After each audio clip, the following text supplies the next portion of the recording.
Mari kita sama-sama merenung firman Tuhan. Dan mungkin dalam masa antara 30 menit saya coba sampaikan. Kita punya tim musik nanti akan ke Kota Kinabalu. Mereka diundang untuk melayani di sana. Oke, kita lihat tema sana, bersukacita di tengah kesukaran. Saya bawa kita di dalam Habakuk, perjanjian lama, Habakuk pasal 3 ayat 17 dan 19. Sebenarnya nota ini panjang untuk saya kongsikan firman Tuhan ini, tapi saya akan coba ringkaskan pagi hari ini. Habakuk pasal 3 ayat 17 sampai 19, mari kita lihat bersama.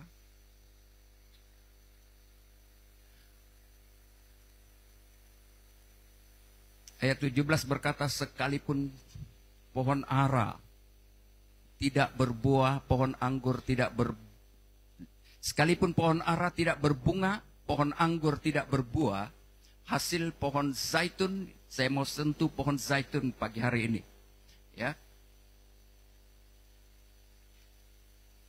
Hasil pohon zaitun mengecewakan, sekalipun ladang-ladang tidak menghasilkan bahan makanan, kambing domba terhalau dari kurungan, dan tidak ada lembu sapi dalam kurungan, dalam kandang. Sekalipun pohon ara tidak berbunga, pohon anggur. Oke, kita lihat ayat 18.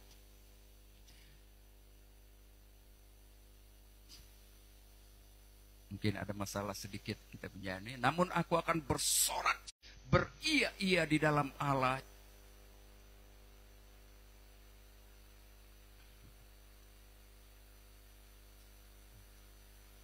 Allah bersorak-sorai. Allah Tuhanku, kekuatanku. Ia membuat kakiku seperti kaki rusa.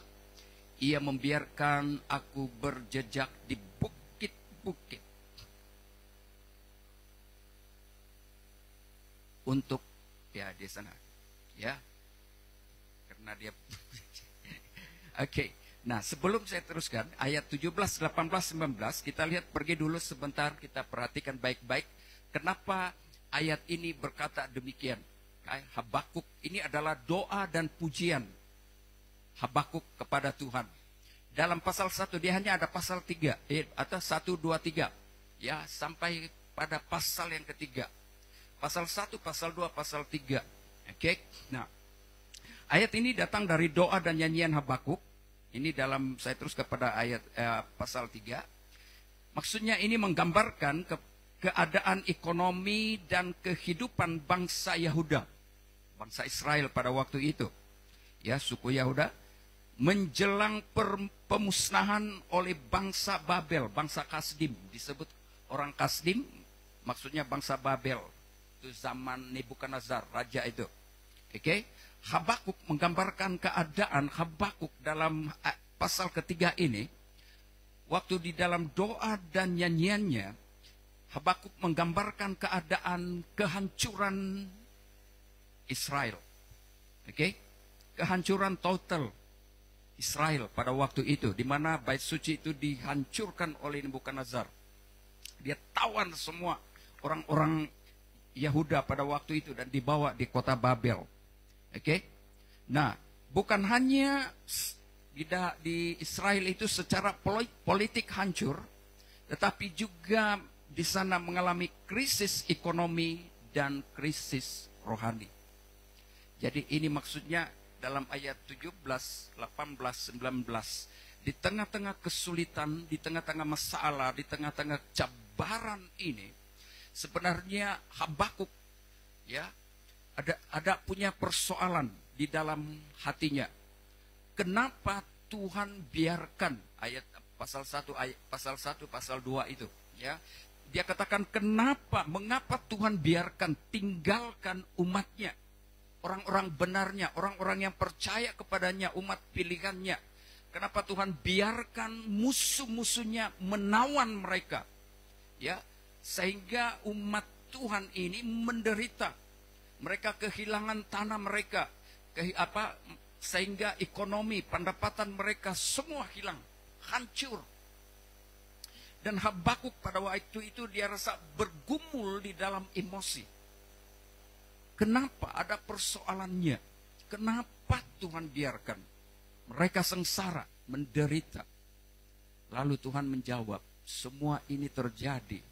Tuhan izinkan musuh, pihak musuh, orang Kasdim, yaitu orang-orang bangsa Babel ini, datang dan menawan mereka. Kenapa? Sebab orang Israel, suku Yahuda ini sudah jauh dari Tuhan. Mereka deraskan hati mereka. Dan itulah sebabnya, kenapa dikatakan tadi dalam ayat 17, sekalipun pohon ara tidak berbunga. Pohon ara tidak berbunga. Kenapa dikatakan tidak berbunga? Maksudnya tidak menghasilkan kehidupan, tidak ada hasil apa-apa. Kering, mati. Ya, bayangkan kalau kita tanam padi, di sini tidak ada pohon ara kan? Tanam padi, tanam jagung, tanam apa saja. Waktu kita buka ladang, tidak ada hasil apa-apa. Berarti tidak ada kehidupan. Dan hidup orang-orang Israel pada waktu itu kacau. Ya, menderita. Sudah menderita begitu, ditawan lagi. Ya. Nah, itu dia. Maksudnya pohon ara tidak berbunga, maksudnya tidak ada hasil, tidak ada kehidupan kalau secara pengertian secara rohani. Ya, pohon anggur tidak berbuah. Sama itu. Dan hasil pohon zaitun itu dia bilang mengecewakan. Ya. Saya tekan kepada hasil pohon zaitun. Karena bagi orang Israel, pohon zaitun itu sangat penting dan sangat berharga buat mereka. Bagi kehidupan mereka. Saya lihat di sini. Ya. Karena pohon zaitun itu adalah menghasilkan minyak. Ya. Pohon zaitun, apa pentingnya pohon zaitun itu? Yang pertama, makanan, dan bagi orang Israel itu menjadi makanan dan beri tenaga kepada mereka. Dia katakan minyak zaitun adalah sumber utama lemak dan kalori dalam diet masyarakat Israel kuno. Pada zaman Israel. Oke. Tolong perhatikan apa makanan utama kita yang kita harapkan, nasi kan? Oke. Nah, ini adalah makanan yang sangat penting bagi orang-orang Israel. Ya, itu sebabnya dibilang hasil pohon zaitun mengecewakan, berarti tidak ada harapan, tidak ada buah, tidak ada hasil. Sedangkan minyak zaitun adalah sumber utama lemak dan kalori dalam diet masyarakat Israel kuno. Ia digunakan untuk memasak. Minyak zaitun itu mereka gunakan, mereka pakai untuk memasak. Coba tidak ada minyak untuk kita masak, bagus atau tidak? Tapi ada Brother Ating bilang, di orang di Singapura, dia bilang hati-hati pakai minyak. Karena di Singapura, mereka itu dia punya tempat dia kerja itu, hasilkan minyak apa semua. Tahu-tahu ini yang macam kit gak apa itu, yang coklat itu. Rupa-rupanya itu dari minyak, dia bilang. Baru saya paham, baru saya tahu. Ya, ada beberapa minyak yang apabila dibiarkan itu dia mengeras, ya, dia keras. Bayangkan itu, hanya ada beberapa minyak yang original dibilang. Jadi itu kalau sudah masuk di tubuh kita, hati-hati. Itu sebabnya kenapa banyak penyakit sekarang. Kadang-kadang dia bilang itu susu apa dia sebut tuh. Itu pun dari minyak tuh. Mereka kasih keras tuh, lepas tuh mereka proses jadi susu. Wah, waktu saya dengar itu bikin risau. Jadi yang suka makan minyak-minyak, coklat-coklat, hati-hati dia bilang. Ada beberapa coklat yang dihasilkan daripada itu minyak. Gula-gula, beberapa gula-gula itu juga dihasilkan dari minyak. Oke. Nah, saya kembali kepada yang kedua, kenapa minyak zaitun itu sangat penting, berguna, yaitu minyak zaitun bagi orang Israel digunakan juga dalam tradisi keagamaan mereka. Dari segi keagamaan dan juga dari segi rohani digunakan untuk pengurapan imam. Kalau ada ditabis imam, harus digunakan minyak itu untuk mengoles, untuk mengurapi mereka. Imam, raja dan nabi, itu dalam 1 Samuel 16:13. Dengar ya, saya mau terangkan dulu kenapa penting sekali dikatakan di sana hasil pohon zaitun mengecewakan. Ya, supaya kita paham dari apa yang dikatakan dalam ayat 17 ini. Oke. Mana saya tadi? Melambangkan juga, minyak zaitun itu menggambarkan atau melambangkan hadirat dan berkat Tuhan. Jadi bila minyak zaitun hilang, itu menggambarkan bahwa berkat dan penyertaan Tuhan juga seolah-olah ditarik dari kehidupan orang-orang Israel. Wow. Jadi ini kenapa Habakuk nyanyi begitu. Ya. Yang seterusnya, yang ketiga, kepentingan betapa berharga, betapa pentingnya minyak zaitun itu bagi orang Israel, itu adalah sumber ekonomi mereka. Dan juga mereka guna dalam perdagangan, perniagaan. Kan? Zaitun dan minyaknya adalah hasil utama ekspor tanah Israel. Oke. Kehilangan zaitun bermakna runtuhnya sumber ekonomi utama mereka. Ya, macam mana dengan keadaan ekonomi kita? Oke. Nah, seterusnya yang keempat, yang terakhir, kenapa minyak zaitun itu penting bagi mereka? Kegunaannya adalah kegunaan setiap hari, yang disebut kegunaan praktikal. Maksudnya untuk penerang. Kalau kita pakai minyak gas kan, ya ini untuk penerang. Maksudnya digunakan untuk lampu. Ya, selain daripada itu digunakan untuk perubatan dan digunakan untuk kosmetik. Untuk wanita itu, tanpa minyak rumah menjadi gelap. Maksudnya menggambarkan lambang kegelapan rohani dan harapan yang pudar. Itu. Nah, jadi kita sudah baca ayat yang ke-17. Saya tekan kepada minyak zaitun yang mengecewakan itu. Itu adalah satu gambaran di mana tanpa minyak zaitun ini, harapan dan kehidupan orang Israel itu seolah-olah hilang. Tidak ada harapan untuk hidup. Jadi itulah sebabnya Habakuk dalam ayat 17, pada waktu dia melihat keadaan yang terjadi di Israel, di Yehuda pada waktu itu, dia rasa, wow, sudah tidak ada harapan. Oke, bagaimana dengan apa yang kita alami hari ini, jemaat Tuhan yang dikasihi Tuhan? Ya, ini sebenarnya menggambarkan keadaan yang dialami oleh orang-orang Israel adalah seperti mana yang kita alami hari ini. Oke, pada waktu itu orang-orang Israel kehilangan apa yang mereka ada. Dari segi ekonomi, politik, sumber yang ada pada mereka, yang seharusnya sumber bagi kehidupan harian mereka, rasanya hilang. Hari ini mungkin kita tidak seperti kehilangan apa yang dialami oleh orang-orang Israel. Tapi bukankah ramai di antara kita hari-hari ini yang kehilangan mungkin pekerjaan,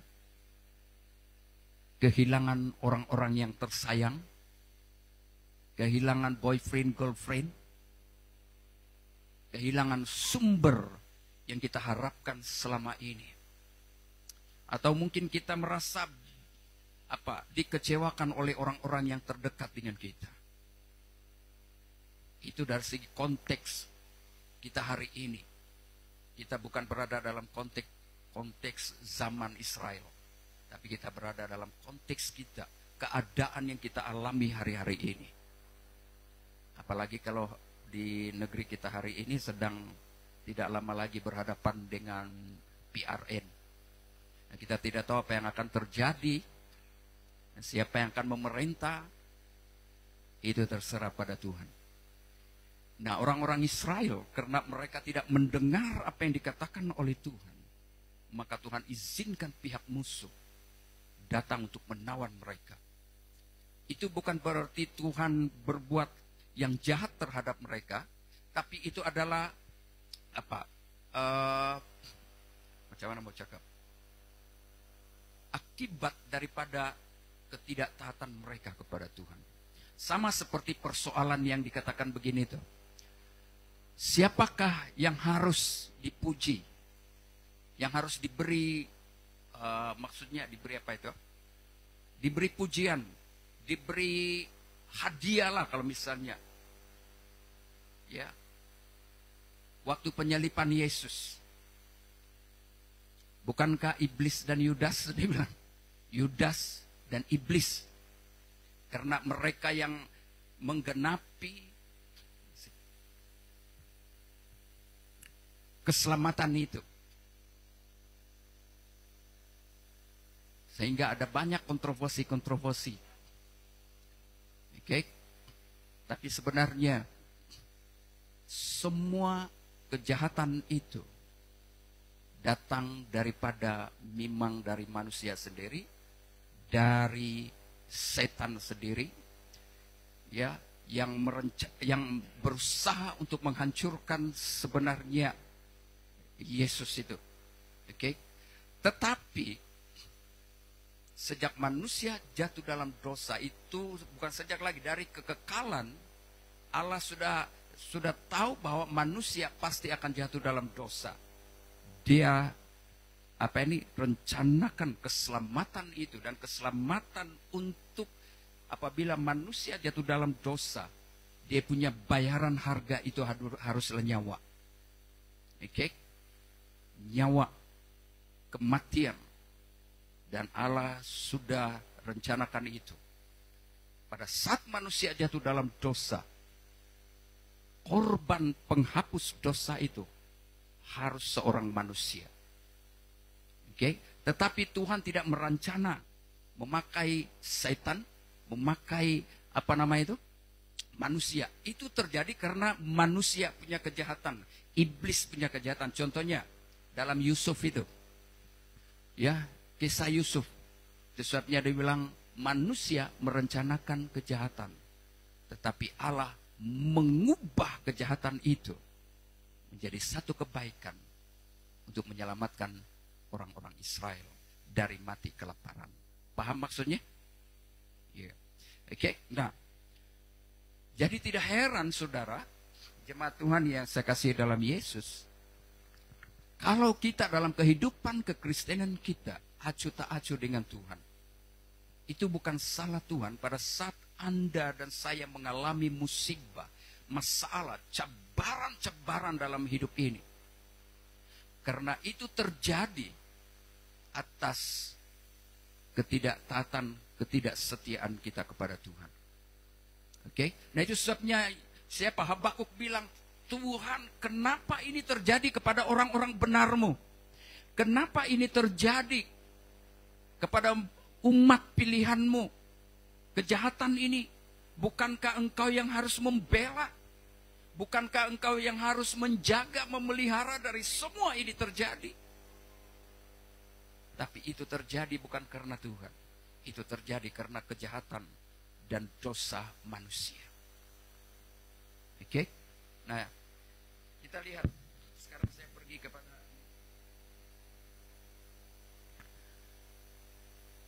waktu Habakuk melihat kejadian ini.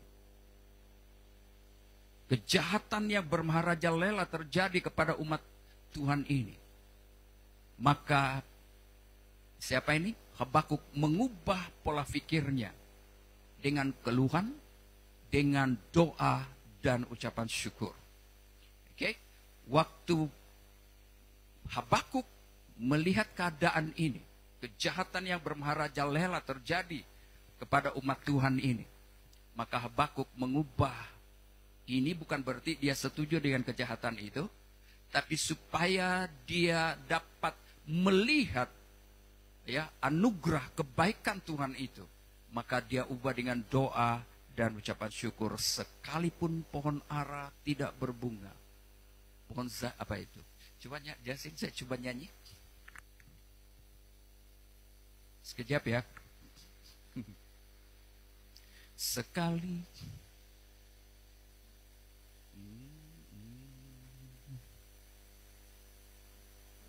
sekalipun pohon ara tidak berbuah, pohon anggur tidak berhasil. Saya lupa surah itu lagu. Oke. Nah, dia ubah untuk menjadi doa dan pujian kepada Tuhan. Saudara, demikian juga di dalam kehidupan Anda dan saya. Ya, jangan biarkan keadaan itu mengikat kita. Jangan biarkan keadaan-keadaan, kesusahan, masalah, cabaran itu ya mengikat kita, menguasai kita. Tapi biarkan Tuhan yang mengambil alih pada saat kita berdoa dan bersyukur. Saya pergi kepada poin khotbah pagi hari ini. Yang pertama, ya, kita lihat walaupun orang-orang Israel kehilangan kehidupan maksudnya kehilangan kehidupan itu sumber mereka, sumber dari segi ekonomi dan sebagainya, tetapi dikatakan bukan akhir dari segalanya. Itulah sebabnya dalam ayat 17 berkata, sekalipun pohon ara tidak berbunga, hasil pohon zaitun mengecewakan. Ayat 17, ya. Bagi orang Israel, minyak zaitun adalah sumber utama. Saya sudah beritahu tadi, satu kehidupan, maksudnya suatu kehidupan. Apabila hasil zaitun gagal, itu bermakna seluruh kehidupan lumpuh. Ekonomi runtuh, makanan tiada, dan ibadah pun terganggu. Namun Habakuk tidak berhenti pada penderitaan itu. Habakuk mengakui walau semua sumber dunia hilang, Habakuk tetap mengakui bahwa Tuhan tetap sumber kehidupan yang sejati. Boleh kita katakan bersama, Tuhan sumber kehidupan sejati. 1, 2, 3. Tuhan sejati. Pada saat kita menyatuan bangunan ini, dia sudah jual, ada yang sudah beli, itu bistimat, dan kita perlu keluar. Kalau boleh dia bilang ini bulan 11, ujung bulan 11 ini itu. Semua di sana yang menyenyap, semua sudah bingung macam mana, yang dibawa pun bingung macam mana mau angkat barang, apa semua pindah di mana lagi. Saya pun berpikir pindah di mana ya. Sampai saya tanya sana yang dibawa itu supaya tidak jauh, dibawa sana kalau dia kasih sewa, kita mau sewa yang sana bawa, ada sana lain Tauki lagi di sana itu. Saya pikir-pikir, tapi jauh dalam hati saya, tunggu. Bilang Tuhan, kalau memang ini sudah masamu untuk kami pindah dari tempat ini, saya tahu Tuhan pasti buka jalan. Yang kedua, ada yang menjual tanah 250.000. Saya pikir kalau boleh tahun depan kami boleh dapat ini 250.000. Jadi dengan iman, waktu saya dengar suara dari dalam, dia bilang, jangan takut, Tuhan pasti buka jalan. Oh, tapi ada iman yang kuat dari dalam. Dan saya percaya. Jemaat Tuhan, kita doa. Tahun depan kita pasti dapat tanah 250.000 itu. Iman.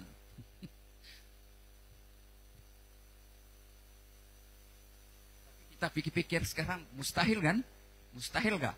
Tiada mustahil bagi Tuhan. Kalau Tuhan sudah lakukan sesuatu selama kita ada di sini, Tuhan juga lakukan sesuatu untuk tahun depan. Saya sangat yakin. Ya. Oke. Nah, sekali lagi dikatakan bahwa dari ayat 17 ini kita dapat belajar, kadang-kadang Tuhan izinkan kita kehilangan sesuatu. Sekali lagi, ada waktu-waktunya Tuhan izinkan kita kehilangan sesuatu. Ya, tiba-tiba ada sesuatu yang berlaku dalam kehidupan kita. Mungkin dari segi ekonomi, dalam pekerjaan kita, dalam hubungan, dalam keluarga, terjadi sesuatu. Tuhan izinkan itu terjadi. Untuk apa, saudara? Ya, supaya kita belajar bergantung kepada Tuhan. Demikian juga sewaktu saya mendengar ini, wah, mulai bingung saya waktu itu. Tapi jauh dari dalam, saya tidak tahu Tuhan punya kehendak. Saya bilang, Tuhan, kalau memang masanya, berarti jadilah orang itu beli. Tapi kalau tidak, Tuhan izinkan masih kami pakai ini sampai kami dapat 250.000 itu. Dan mulai membina bangunan. Saya percaya belum masanya dapat. Tapi puji Tuhan sampai sekarang belum lagi ada berita-berita tahu. Padahal sudah ada kasih surat itu.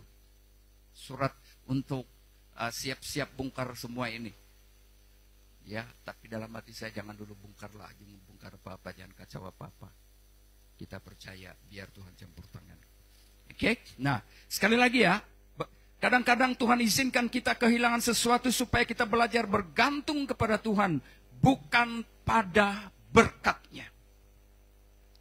Kalau kita cari berkatnya, saudara, waktu kita tidak diberkati, waktu kita tidak sukses, tidak berhasil, kita akan kecewa. Persoalkan Tuhan. Habakuk bilang, kenapa ini terjadi Tuhan? Selalu dia mengeluh, dia bertanya-tanya.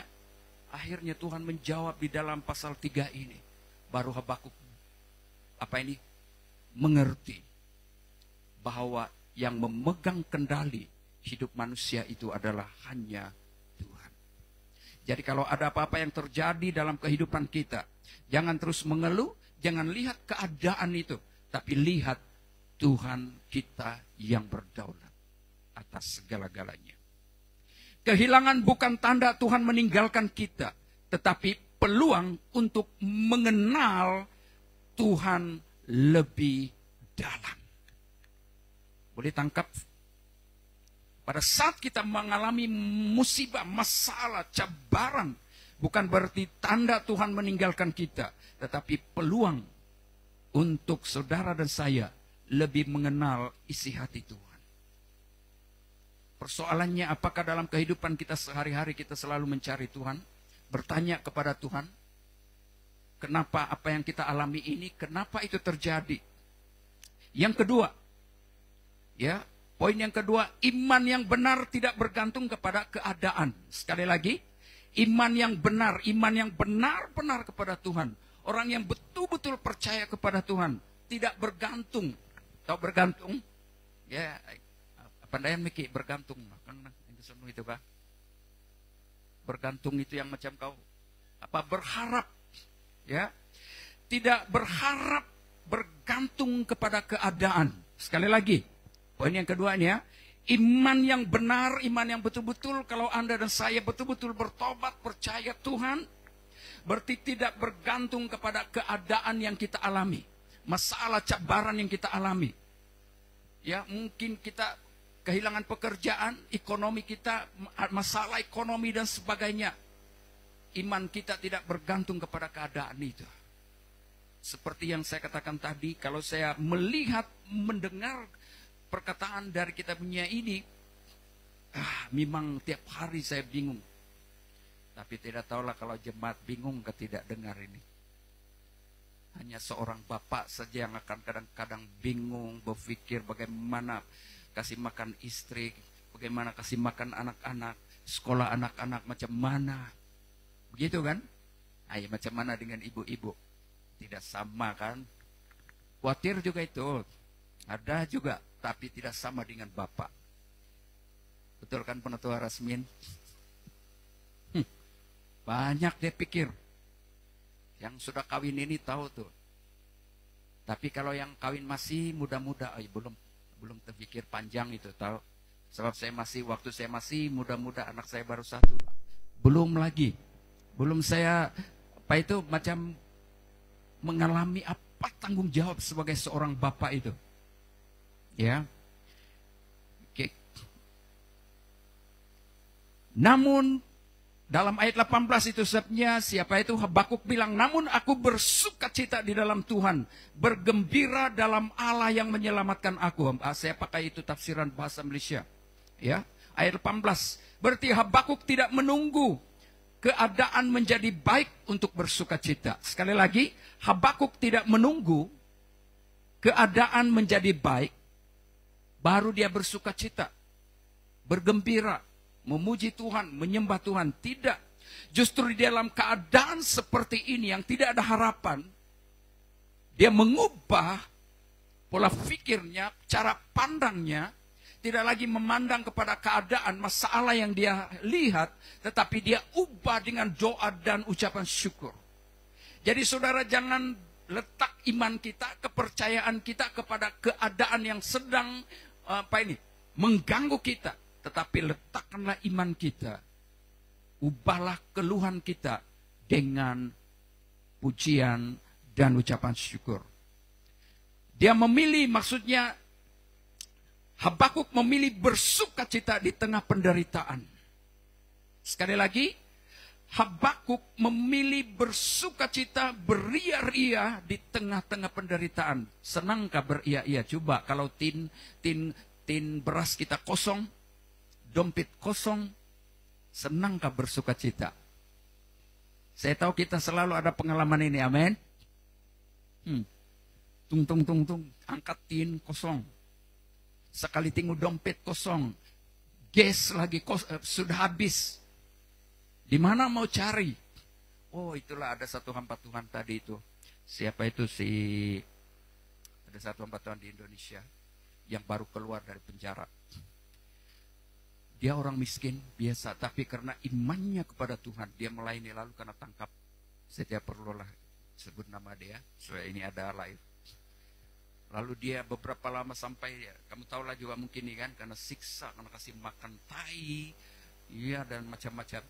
Setelah dia keluar, dia beri pernyataan di FB, bukan, di YouTube.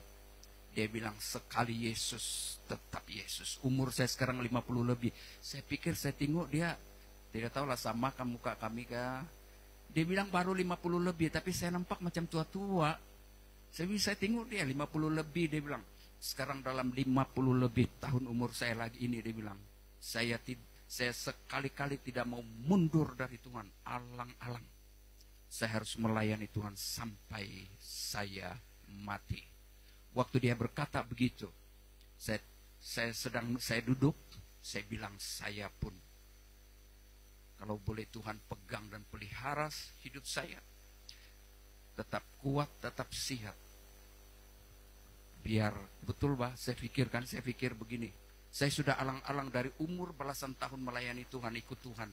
Kenapa dalam saat-saat terakhir saya boleh pusing hanya karena dunia? Waktu dia berkata begitu, saya juga ambil keputusan. Saya berkata, Tuhan, ini hidup saya.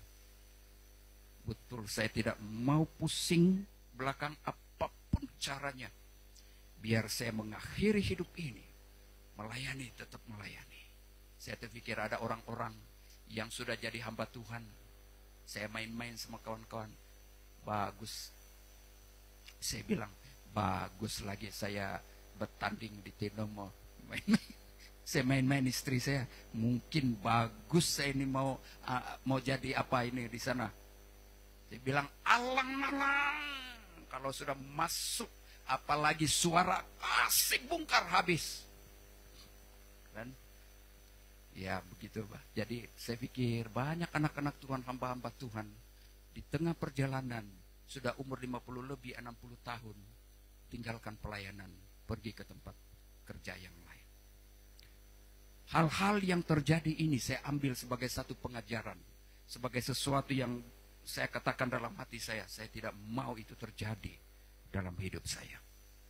Saudara, setiap keadaan yang terjadi di hadapan kita, biar itu ambil sebagai pelajaran dan peringatan bagi hidup kita, bagi diri kita sendiri, supaya itu jangan terjadi atas diri kita.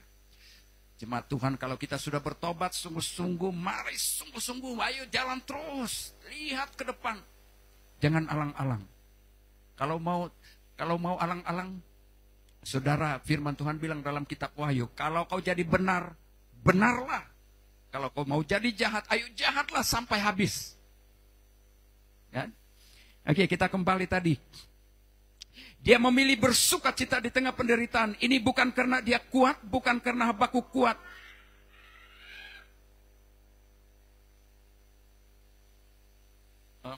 Oke, tidak Pak, biarkan. Kita lihat. Dia memilih bersukacita di tengah penderitaan. Ini bukan karena dia kuat, tetapi karena dia percaya bahwa Tuhan tetap berdaulat. Boleh kita katakan bersama, Tuhan tetap berdaulat. 1, 2, 3. Tuhan tetap berdaulat di dalam setiap keadaan yang kita alami. Oke? Haleluya, Tuhan terima kasih. Keyakinan bahwa Tuhan menguasai, maksudnya keyakinan bahwa Tuhan menguasai segala keadaan. Karena itu, jemaat yang saya kasihi, jangan biarkan keadaan menentukan imanmu. Jangan kita biarkan iman kita ditentukan oleh keadaan. Boleh kita katakan bersama? Jangan biarkan keadaan menentukan imanmu. 1, 2, 3. Jangan biarkan keadaan menentukan imanmu. Jangan biarkan masalah cabaran membuat imanmu kacau. Ya. Tetapi biarlah imanmu yang menentukan bagaimana engkau melihat keadaan. Iman kita yang menentukan dan melihat keadaan itu, maksudnya menguasai keadaan itu. Walaupun mungkin ekonomi kita goyang, ekonomi kita goyah, walau doa belum dijawab, tetap bersukacitalah di dalam Tuhan. Boleh kita katakan bersama, bersukacita di dalam Tuhan. 1, 2, 3. Apa keadaan yang kita alami hari ini? Masalah ekonomi, masalah pekerjaan, masalah hubungan antara satu dengan yang lain. Jangan biarkan keadaan itu yang menentukan imanmu, hidupmu. Biarlah iman kita yang menentukan keadaan itu. Maksudnya menguasai keadaan itu. Oke, poin yang terakhir dan yang ketiga. Tuhan sumber kekuatan sejati kita. Boleh kita katakan bersama, Tuhan sumber kekuatanku. 1, 2, 3. Tuhan sumber kekuatan sejati kita. Ya, ayat 19 berkata, ayat 19 dia bilang, Tuhan Allah itu kekuatanku, kata Habakuk. Ia membuat kakiku seperti kaki rusa. Ia membiarkan aku berjejak di bukit-bukitku. Bukit-bukit itu menggambarkan tentang masalah cabaran. Di saat badai, itu. Bukit-bukitku. Bukit-bukitku itu seolah-olah masalah-masalahku, cabaran-cabaranku yang kuhadapi. Ya, ayat 19. Habakuk menyadari bahwa sumber kekuatannya bukan dari minyak zaitun saja. Bukan minyak zaitun, maksudnya bukan dari hasil ekonomi, pendapatan, kesuksesan, kekuatan manusia, itu maksudnya. Ya, Habakuk menyadari sumber kekuatannya bukan dari minyak zaitun, bukan dengan gandum, bukan dengan makan minum saja. Ya, kalau kita dalam konteks kita, atau hasil ladang, tetapi dari Tuhan sendiri sumber berkat itu. Sumber kesuksesan kita, sumber kemenangan kita, itu semua datang dari Tuhan. Itu yang difikirkan oleh Habakuk. Tuhan memberinya kekuatan rohani seperti kaki rusa, teguh walau berjalan di tempat yang licin dan sukar. Licin itu sesuatu yang mengerikan, sesuatu yang menghancurkan hidup, sesuatu yang mematahkan semangat. Bila Tuhan menjadi kekuatan kita, tidak akan jatuh oleh keadaan. Ya, Tuhan mungkin tidak memulihkan keadaan segera, tetapi Dia atau Tuhan memampukan kita berjalan di atas tanah penderitaan dengan kekuatan baru. Dalam kitab Yesaya berkata, orang-orang yang menanti-nantikan Tuhan mendapat kekuatan baru. Saya pergi kepada kesimpulan. Ya. Habakuk mengajar kita lihat ada 3 poin tadi. Habakuk mengajar kita apa yang dikatakan tadi itu. Ada beberapa hal Dikatakan begini, kehilangan bukan akhir dari segalanya. Saudara, apa yang kita hilang hari ini? Ya, hilang pekerjaan, hilang apa semua? Dari Habakuk, doa dan pujian Habakuk, ayat 17, 18, 19. Dia berkata begini, kehilangan bukan akhir dari segala apa yang kita ada. Iman sejati tidak bergantung kepada keadaan. Tuhan adalah kekuatan dan sumber kehidupan kita. Hari ini, jika minyak zaitun dalam hidupmu, minyak zaitun itu menggambarkan kehidupan dari segi ekonomi kita, makan minum, keuangan kita mungkin. Masalah-masalah yang kita hadapi, itu maksudnya jika minyak zaitun dalam hidupmu, simbol segala berkat dan pengharapanmu, kelihatan kering, kering kontang, kelihatan tidak ada harapan. Ingatlah, Tuhan tidak pernah kering. Ya, maksudnya Tuhan tidak pernah meninggalkan kita. Dia tetap sumber sukacita, dia tetap sumber kekuatan, dan sumber kehidupan kekal atau sejati selama-lamanya. Dia tetap bersama dengan kita. Amin. Jadi daripada Habakuk pasal 3 ayat 17, 18, dan 19. Biar ini menjadi satu di mana kita dapat melihat bahwa apapun yang berlaku, apapun yang kita hadapi dalam hidup ini, masalah, cabaran, ingat bahwa Tuhan tidak pernah meninggalkan kita. Waktu kita mengalami cabaran dan masalah, jangan lihat keadaan itu, tapi mari kita belajar mengubah keadaan itu dengan doa dan pujian kepada Tuhan. Karena Dia yang menetapkan hari-hari kita. Dia yang berdaulat atas hidup kita. Semua Dia tahu apa yang kita alami. Mari kita semua bangkit berdiri. Kita bangkit berdiri bersama, mari kita renung bersama apa yang kita alami, apa yang kita hadapi hari-hari yang lalu. Mungkin kita hari yang lalu merasa seolah-olah Tuhan jauh dari kita. Kita menghadapi masalah dalam pekerjaan, masalah dari segi ekonomi, kita mencari pekerjaan tapi sampai hari ini tidak dapat. Kita ada masalah keuangan. Pagi hari ini mari ubah keluhan kita. Jangan lihat keadaan yang kita alami, yang kita hadapi. Tapi lihat siapa Tuhan yang berdaulat atas hidup kita. Yang boleh mengubah dari yang tidak baik jadi satu berkat dan kekuatan bagi iman kita. Terima kasih Tuhan.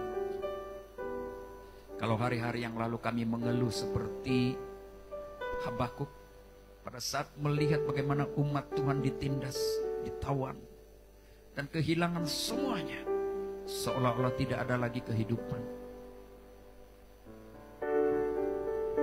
Pada waktu itu Habakuk mengeluh, bertanya-tanya kenapa itu terjadi, dan mengapa Tuhan tidak menjawab doa, tidak membela umat kepunyaannya.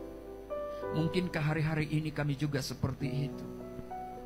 Di dalam menjalani kehidupan kami sebagai orang-orang percaya, sebagai orang Kristen, kami bertanya-tanya kenapa dalam hidup kami seolah-olah kutukan terjadi atas hidup kami. Seolah-olah pada saat kami berseru, berdoa, mohon pertolongan Tuhan, seolah-olah Tuhan tidak menjawab, Tuhan diam. Pagi hari ini kami datang kepadamu, kami ubah keluhan kami dengan pujian, dengan ucapan syukur. Dan kami mulai mau mau melihat, membuka satu lembaran yang baru dalam hidup kami. Di dalam iman kami mulai melihat bahwa Tuhan yang berdaulat atas hidup kami.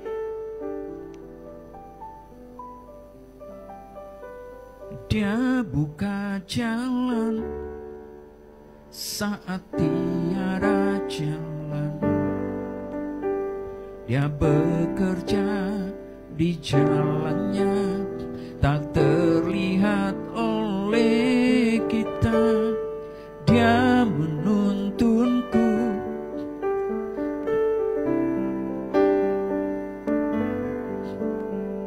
dengan kasih dan kuasanya. Dia buka jalan, dia buka jalan. Kita nyanyikan lagu ini biar menjadi doa kita. Saat tiada jalan, dia bekerja di jalannya, tak terlihat oleh kita. Dia menuntunku dan memeluk diriku, yes, dengan kasih dan kuasanya. Dia buka jalan, dia buka jalan. Sekali lagi, dia buat jalan saat tiada jalan. Apapun bebanmu hari ini, mari ubah keluhanmu dengan doa dan pujian dan ucapan syukur kepada Tuhan. Seperti mana dalam surat Tesalonika, bersukacitalah, mengucap syukurlah dalam segala hal.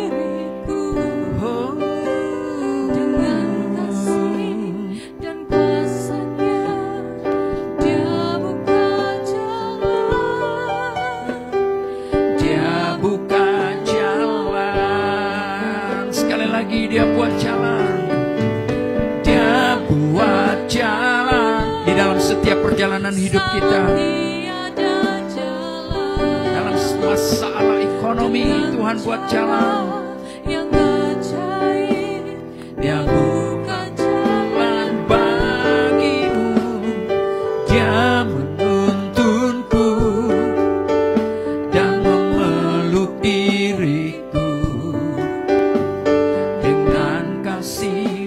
Dan kuasanya, dia buka jalan, dia buka jalan. Mari kita katakan bersama, di belantara dia tetap menuntunku. Sungai di gurunan temui, langit bumi kan lenyap, tapi firman-Nya tetap. Saat ini dia buka jalan, dia buat jalan. Mari kita siapkan hati kita. Yes, mari.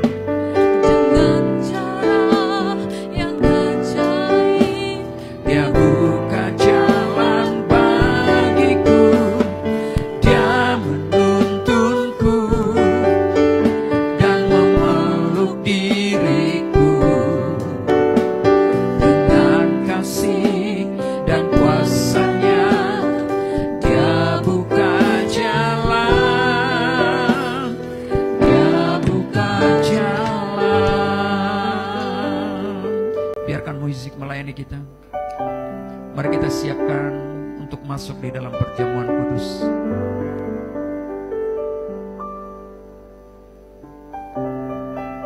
Minta mereka yang melayani dalam perjamuan kudus, silakan.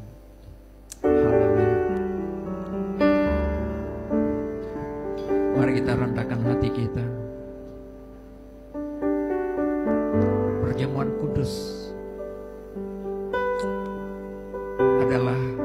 satu perintah Tuhan yang harus kita lakukan untuk memperingati kematian Kristus di atas kayu salib. Dalam 1 Korintus 11 ayat 24 berkata, dan sesudah itu ia mengucap syukur atasnya. Ia memecah-mecahkannya dan berkata, inilah tubuhku yang diserahkan bagi kamu. Perbuatlah ini menjadi peringatan akan aku. Demikian juga ia mengambil cawan sesudah makan. Lalu ia berkata, cawan ini adalah perjanjian baru yang dimeteraikan oleh darahku. Perbuatlah ini setiap kali kamu meminumnya dan menjadi peringatan akan aku. Sebab setiap kali kamu makan roti ini dan minum cawan ini, kamu memberitakan kematian Tuhan sampai ia datang. Jemaat Tuhan, pada waktu kita mengambil perjamuan kudus pada pagi hari ini, itu berarti itu adalah satu komitmen, mana kita terus memperbaharui komitmen kita, pengiringan kita kepada Tuhan. Kalau hari-hari yang lalu udah mulai merasa tidak lagi bergairah, bersemangat di dalam melayani Tuhan, mungkin ada keraguan-raguan, biarlah pada pagi hari ini, pada saat kita mengambil perjamuan ini, katakan, Tuhan, ini hidupku. Engkau mati untukku. Engkau membayar harga hutang dosaku. Mana engkau sekali lagi membuat satu keputusan. Tuhan berkata, sekali Yesus, tetap Yesus untuk selama-lamanya. Pada saat kita mengambil bahagian dalam perjamuan kudus pada pagi hari ini, itu sebagai tanda di mana hidup Anda, hidupmu hanya untuk Kristus.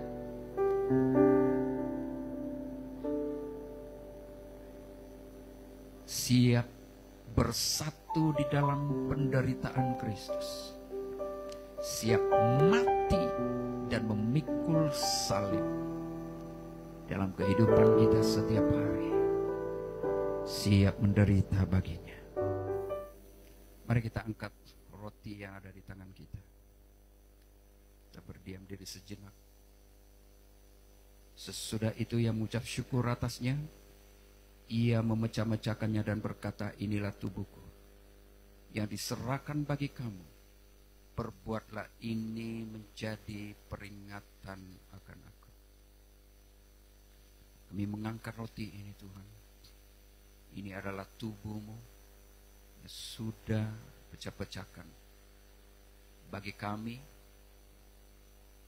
Saat ini kami mengambil bahagian. Tandanya, Tuhan, hidup kami hanyalah untukmu. Terima kasih. Kami terima ini dengan hati yang tulus, mengakui bahwa ini adalah tubuhmu yang dipecah-pecahkan bagi kami.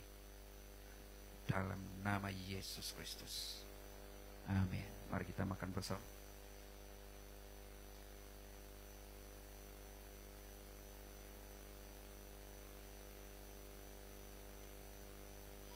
Kita angkat cawan ini. Demikian juga yang mengambil cawan sesudah makan lalu berkata, cawan ini adalah perjanjian baru yang dimeteraikan oleh darahku. Perbuatlah ini setiap kali kamu meminumnya menjadi peringatan akan aku. Sebab setiap kali kamu makan roti ini dan minum cawan ini, kamu memberitakan kematian Tuhan sampai ia datang. Kami terima ini, Tuhan. Ini adalah darah-Mu yang tercurah, menyucikan segala kotoran kenajisan kami. Dalam nama Yesus. Amin. Mari kita minum bersama. Kita berdiam diri sejenak. Terima kasih Tuhan. Mari kita menyembah Tuhan sebagai satu doa kita. Komitmen kita kepada Tuhan.